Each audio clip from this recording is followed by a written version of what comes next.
Hey everyone, so it's the 39th anniversary of the 1982 anime classic, The Last Unicorn.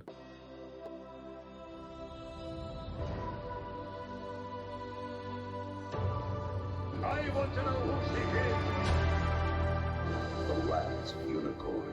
The film was directed by Arthur Rankin and Junior Jules Bass, featuring an incredible voice cast including Mira Farrow, Jeff Bridges, Alan Arkin, Angela Lansbury, Tammy Grimes, and late Christopher Lee. The animated film is based on the book written by Peter S. Beagle in 1968. This had a great soundtrack performed by the band America, has a bunch of songs I still listen to on repeat, like Man's Road. I first fell in love with this movie at a very young age. It always stood out to me with a lot of dimensions, with its variety of complex characters, and its sense of storytelling. It's more than just a children's story, anybody can relate to it at any age.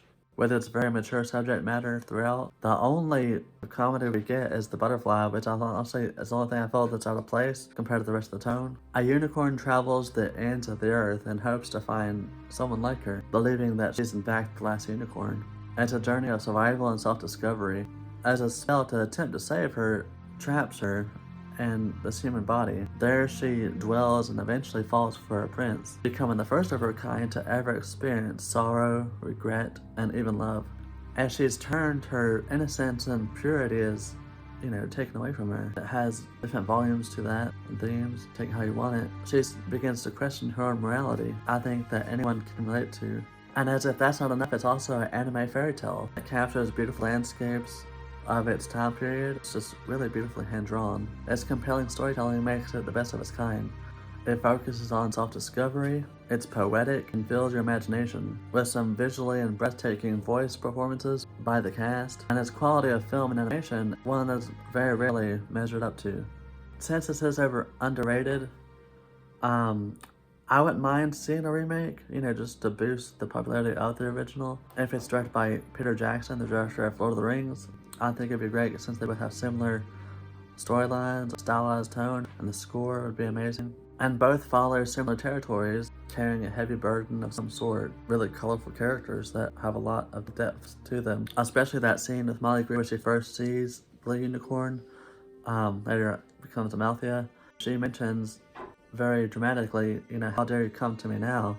That speaks volumes to what she's been through. She's poor, she's in rags. I mean, you can tell she's been through a lot, and it's the viewer to decide what that was. A number of things, and the fact that unicorns represent innocence, it's an experience that she's never had and hope to have until it was already said and done. It's really a tragic scene, but it's really beautiful and poetic as well. As I mentioned, there's a lot of depth to these characters and the story and undertones that speak volumes to us as people, and that's something that animations don't capture often. And even after all this time, The Last Unicorn remains a favorite of mine, and me and my mom would watch it together and enjoy it. It's one that's very underrated. I definitely recommend buying it. It's definitely worth it.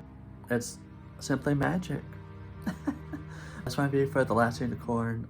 Happy anniversary to this amazing masterpiece of a film.